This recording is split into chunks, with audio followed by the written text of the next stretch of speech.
I'm Kayse Budd, the Astro Muse, here to do another installment in my new YouTube channel. This video is going to be about relationship chaos and how not everyone is meant for absolute perfect relationship harmony. I was inspired to do this video by someone I know on Instagram. She posted something that said, it's really important that you get a partner that you can get along with. That's one of the most important things in life. And, you know, she talked about how perfectly she got along with her husband and how they had only had like 2 fights ever or something. And while I celebrate this and think this is great, and it's not bad advice really, I think it's just a little bit limited by her experience, as much advice is limited by our experience and our perspective. And my understanding of astrology tells me that this is not true. It's not true for me personally, nor do I think it's true for many people, because the kinds of people that you get into relationship with and the types of relationship dynamics that you have usually is indicated, those dynamics are indicated in your astrology chart, which means it's part of the soul's learning plan, and it's part of your soul's spiritual growth and development plan. So some people really are meant to get together with soulmates that are really harmonious and are just there to support them, and vice versa, each other. Other people get together with soulmates who are there to challenge the other and work through various karmas. And some people, if not most people, have a little of both. So a soulmate is not just a perfect, harmonious partner. It, as I feel it and understand it, it is another soul that you know from other lifetimes and the other world, the spiritual dimension. And you make a plan before this lifetime to meet up and do certain things, and some of these things may be supportive, or depending on your karma and your purpose for this lifetime, all of those things might be supportive with a very minimal of friction, because maybe you don't need to learn certain lessons in this lifetime, you learned them in a previous lifetime, or you've recently done several hard lifetimes and you're going to have an easier lifetime where you're just going to be supported.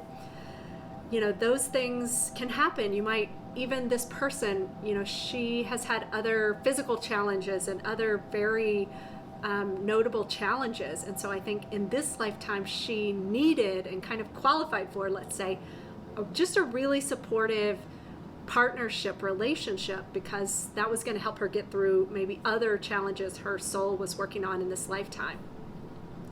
So that was just a really inspiring scenario to see. So yes, not everyone is meant for perfect relationship harmony in every lifetime. And maybe some people don't believe in multiple lifetimes, and I can't prove with absolute certainty that they exist, but nor can I prove that they don't exist.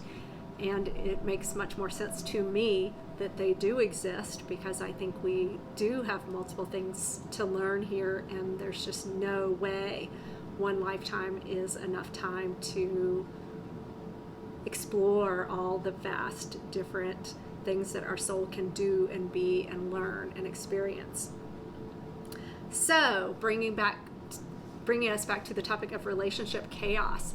So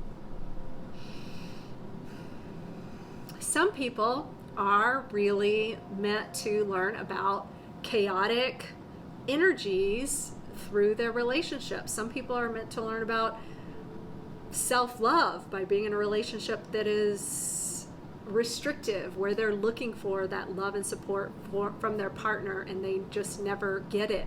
And so they really do have to eventually realize and understand, I have to give that love to myself. I had a client recently, absolute lovely person that I love working with, and she told me, as many have told me, I just want unconditional love. I just want my partner to love me completely and fully.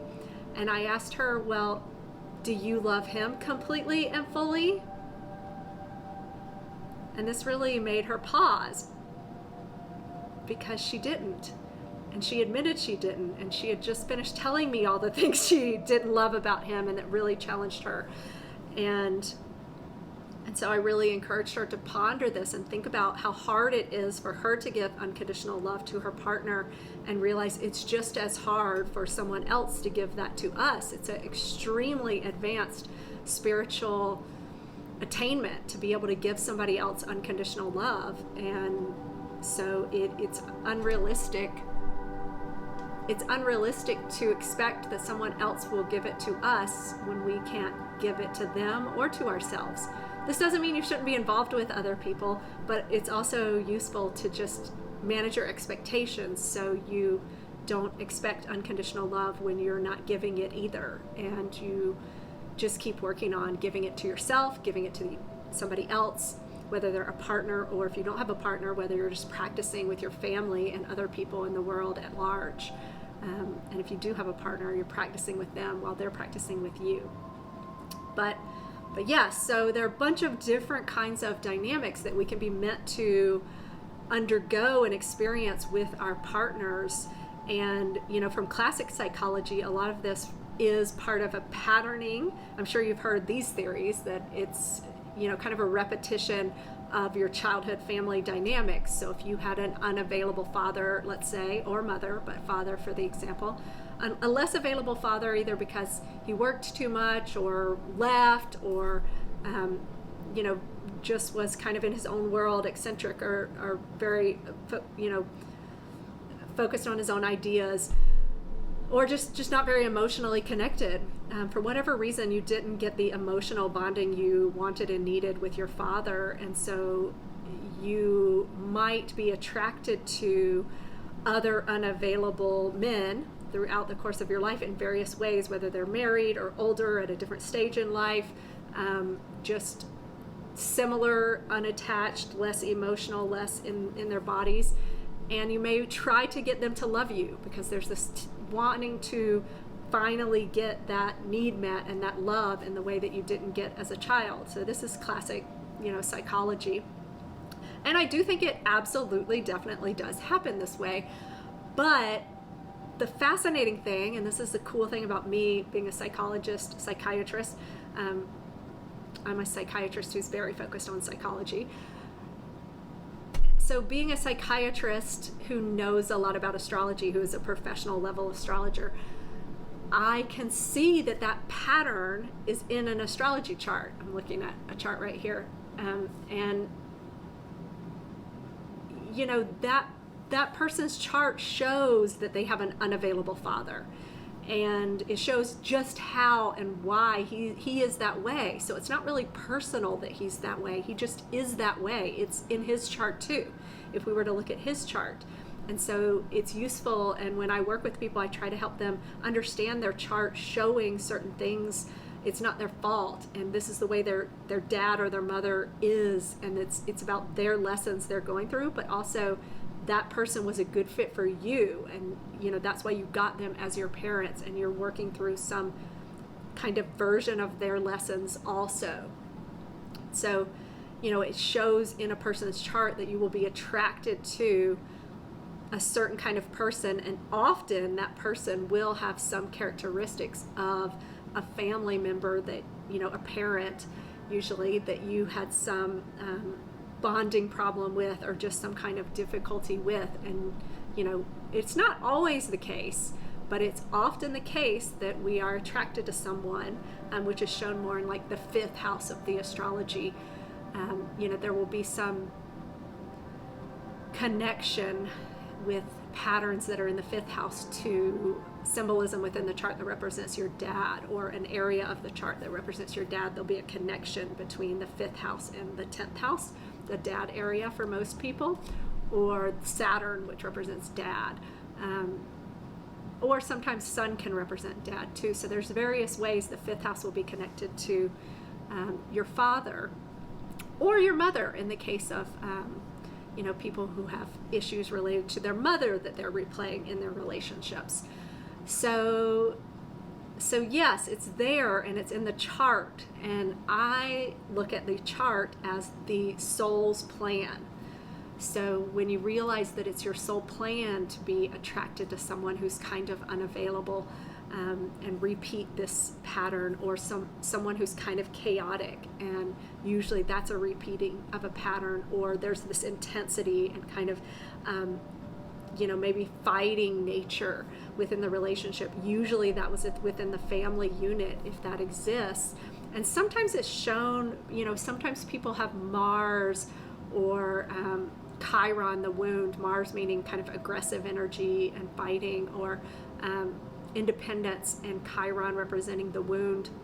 If those are in the fifth house or the seventh house, that's a person who's meant to have more kind of strife and wound and pain in their relationships. And so they may have a soulmate partner that they felt drawn to, but it may be very difficult, and they may go through a lot of learning and challenges during that relationship, and that's really what that relationship is supposed to do. And can they ever transcend that pattern? Possibly, with a lot of love and mindfulness and compassion. You and we may be able to transcend these patterns, but for the most part, I think we just kind of operate on a ever more refined level of it, where it's changing. And it's maybe not so gross and coarse, let's say.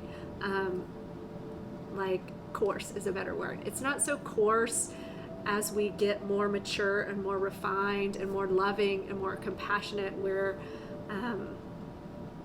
attracted to like an ever higher level of that kind of pattern. And yes, theoretically, maybe eventually we do sort of transcend it, and maybe fully heal it. But in most cases, I see healing as kind of more of a spiral or an onion, that we really are just kind of working on a different level of the spiral. And but it does mean that with great compassion and mindfulness and understanding, we manage the relationship better. So it's not as painful, it's not as chaotic, there's not as much suffering, there's not as much drama. We may see a certain pattern coming and just choose, I don't even want to go into this relationship because I think I've handled the pattern I think this is showing me, and you see it more quickly and you just say no. I'd rather be alone than choose to do that pattern again. And then again, there may very well be a time when you've done the patterns so much that because within the astrology chart, the fifth house a lot of times talks about your romantic relationships you're attracted to, but then the seventh house describes your more long-term partnerships. And there will, for many people, for some people at least, there'll be a time when they sort of, to have a partnership, they kind of need to have both those areas, to have it easily work, you need to have both of those areas kind of coordinating. And often they don't, and there'll be things about the fifth house that don't coordinate with the seventh house. And so their relationship, romantic attractions and short-term relationships, it's harder to get them to go into the longer term domain. But after they're older or have learned many lessons when they're younger, sometimes they can move into where their partners are fitting a little bit more with the seventh house, and that might be a much more stable kind of partner, or just have a different kind of energy, but that's not the case for everyone. So it's just really important to try to embrace the lessons that you see in front of you and not reject your life because you look around and see that other people have it easier, because some people do have it easier, especially in some ways. Because again, like my example, some people are learning about the death of a family member or some extreme personal physical challenge or learning disability or something like that. And, they may have easy relationship as their kind of support. And other people have very challenging relationship and kind of karma, and they're learning a lot through relationship, and they have other things that are going really easily for them in this lifetime. So just try to have that perspective, have this real broad perspective, and be as committed as you can to learning to embrace your life as it is, and to be curious about the relationships that show up and the people that you're attracted to and who are also attracted to you, and just look for the patterns there and look for similarities to your past and to others that have followed a similar pattern, or to family dynamics that might follow a similar pattern.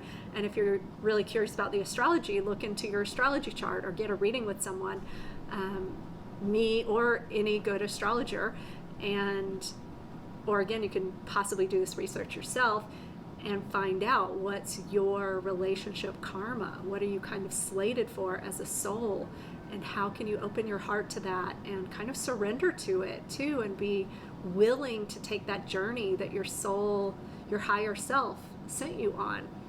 And this is very meaningful work that will help with depression and self-acceptance, and will just help give us fortitude for the challenges in our lives, because relationships really, they can be the greatest source of joy and also the greatest source of suffering.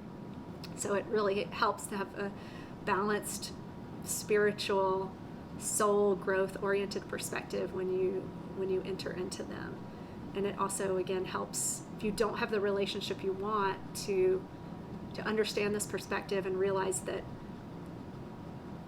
not everybody has this perfect relationship harmony in every lifetime. So trying to commit to learning your lessons and trusting that the life you have has the blessings and the challenges that you need, and just being willing and open to take that and believe that and live it as best you possibly can. Okay, well, that's what I wanted to say today.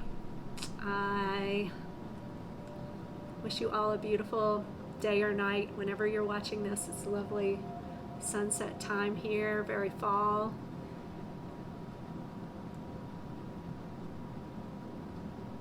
I wish you well, I wish you love, I wish you self-love, I wish you peace and understanding of your own dynamics and healing whenever possible. Aloha.